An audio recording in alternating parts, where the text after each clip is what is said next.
Pat, we've got the Federal Army of the Potomac pushing out of Washington, D.C. on September 7th. They're going to be moving westward into Maryland to try to drive Lee out. But McClellan has another objective.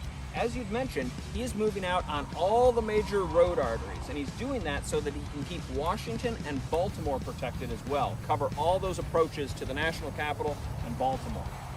Now, Confederate forces do have a presence out here. In fact, Jeb Stuart, with his cavalry, will be out here near Hyattstown. That's right. So first of all, we got to give a shout out to George McClellan for all you haters out there. The man is playing offense and defense at the same time. Can you do that? I don't think so. But Matt's right. So Jeb Stuart has begun setting up sort of a cavalry screen, a defensive posture all along this major ridge. It's the first major ridge. When you leave Washington and begin to head north, you basically run into a ridge line just about Hyattstown, Maryland. Stretches from the Potomac River all the way up to the state boundary with Pennsylvania. And it's here, which just behind us is Little Bennett Creek, where the Georgetown Pike intersects, and Jeb Stuart has placed part of the 1st North Carolina Cavalry, 1st North Carolina Infantry. Cavalry. They're cavalry, so see, I'm a student just as well. So the 1st North Carolina is here, and their job is essentially to lock down this major artery. You know, like Matt said, right, when the Federal Army leaves Washington, they are taking all the main roads because they figure this is going to be the quickest and easiest way to not only move our troops, secure what's behind us, but also intercept who's moving kind of laterally at that time through the state. So they're literally displayed right across the roadway here in a pretty prototypical Civil War picket line.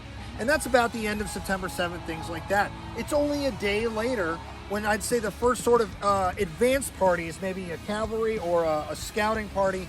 Definitely the vanguard. Definitely a vanguard of federal troops shows up here and makes contact. There is a short fight right here at Hyattstown. A lot of carbines, a lot of pistol shooting. Audibly heard just north of us at Urbana.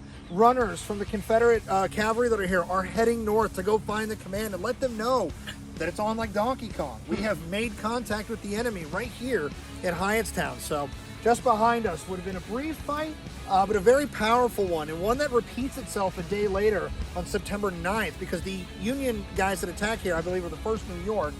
They are repulsed. So the Confederate picket line remains in place for another 24 hours, but at that point, this aggressively moving Federal Army has made its way here, and now you are running into the the direct lead, the head of the actual columns of the bulk of the army. So it's right here where we really start to pick up the pace in 1862, when Robert E. Lee knows the clock is ticking.